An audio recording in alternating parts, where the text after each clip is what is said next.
نیک عمل کے ذریعے، کامیابی کے ذریعے آدمی کو اگر کامیابی نظر آ رہا ہو تو اس کامیابی کے حصول کے لیے کسی کی پرواہ نہیں کی جاتی۔ پانچویں بات صلاۃ و سلام، آپ علیہ الصلاۃ والسلام پر درود بھیجنا، یہ آپ علیہ الصلاۃ والسلام کے اوپر یہ ان کی اتباع میں سے ایک یہ ہے۔ بعض علماء یہاں تک کہتے ہیں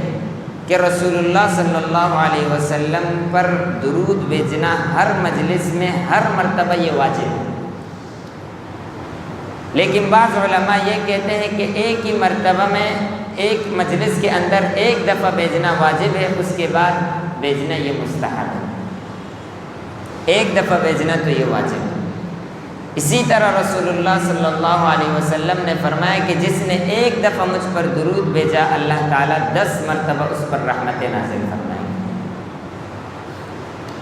چھٹی بات صحابہ کرام رضی اللہ تعالی عنہم اجمعین کا احترام، یہ بھی رسول اللہ صلی اللہ علیہ وسلم کے حقوق میں سے کہ اس کے ساتھیوں کا احترام کرو۔ اگر کوئی رسول اللہ سے محبت کا دعویٰ کرے لیکن صحابہ کے بارے میں دل میں بغض رکھے تو یہ رسول اللہ صلی اللہ علیہ وسلم کی حق میں کوتاہی ہے، یہ محبت نہیں بلکہ نفرت ہے،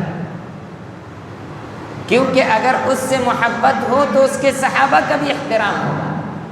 صحابہ کرام سے بھی محبت ہوگا، اور صحابہ کرام یہ اسلام کے اندر ان کی ایسی مثال ہے جیسے کہ اس لائٹ کے لیے یہ جو تار ہے، لائٹ اس وقت جلے گی کہ جب یہ تار درمیان کا موجود ہو، اگر یہ نہ ہو تو اندھیرا ہو جائے گا۔ بعض روافض ان کا عقیدہ اور ان کا نظریہ صحابہ کرام کے بارے میں انتہائی غلط ہے۔ یہ جو آیات کریمہ اللہ تعالیٰ نے صحابہ کے بارے میں نازل فرمایا ہے، محمد الرسول اللہ والذین معه اشداء علی الکفار رحماء بینہم تراہم رکعا سجدا یبتغون فضلا من اللہ ورضوانا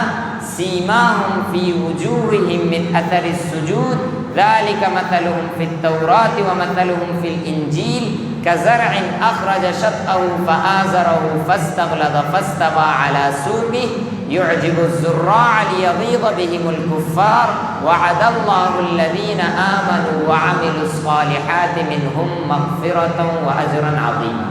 اس آیات کریمہ کی روشنی میں امام مالک رحمہ اللہ فرماتے ہیں کہ صحابہ کرام کے بارے میں غلط عقیدہ رکھنے سے